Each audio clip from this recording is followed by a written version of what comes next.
আমাদের দেশে পাহাড়ি অঞ্চলের যে বসবাস আসলে সত্যি অবাক করে। আসলে এদের জীবনযাপনটা কেমন, এটা আসলে বাস্তবিক পক্ষে এখানে না আসলে বোঝা যায় না।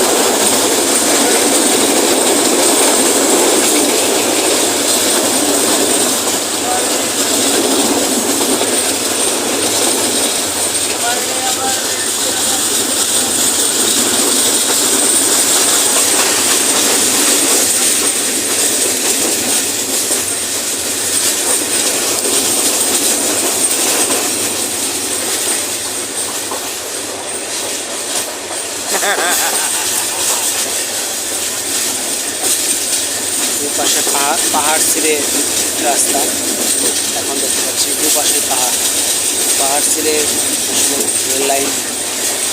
তৎকালীন সময়ে ব্রিটিশ যারা ছিল এরা এক সময় বাংলা শাসন করত। সেই শাসনের সময়গুলোতেই মূলত এই রেল লাইনগুলা তৈরি হয়েছে।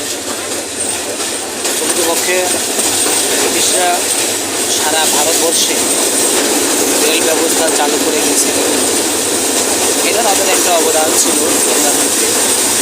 কিন্তু বাংলার মানুষ পরাধীন ছিল, স্বাধীন ছিল, নিজেদের ইচ্ছা মতো কোনো কিছু চাষ করতে পারতো না, বা নিজেরা ইচ্ছা মতো কোনো কিছু করতে পারতো না।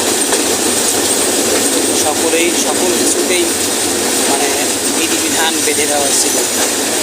কিন্তু 1947 থেকে শুরু করে 1971 সালে মহান স্বাধীনতার মাধ্যমে বাংলাদেশ নামক একটি রাষ্ট্র গঠিত হয়ে এই বাংলার মানুষ স্বাধীনতা বা পরাধীনতার শৃঙ্খল থেকে মুক্তি লাভ করে।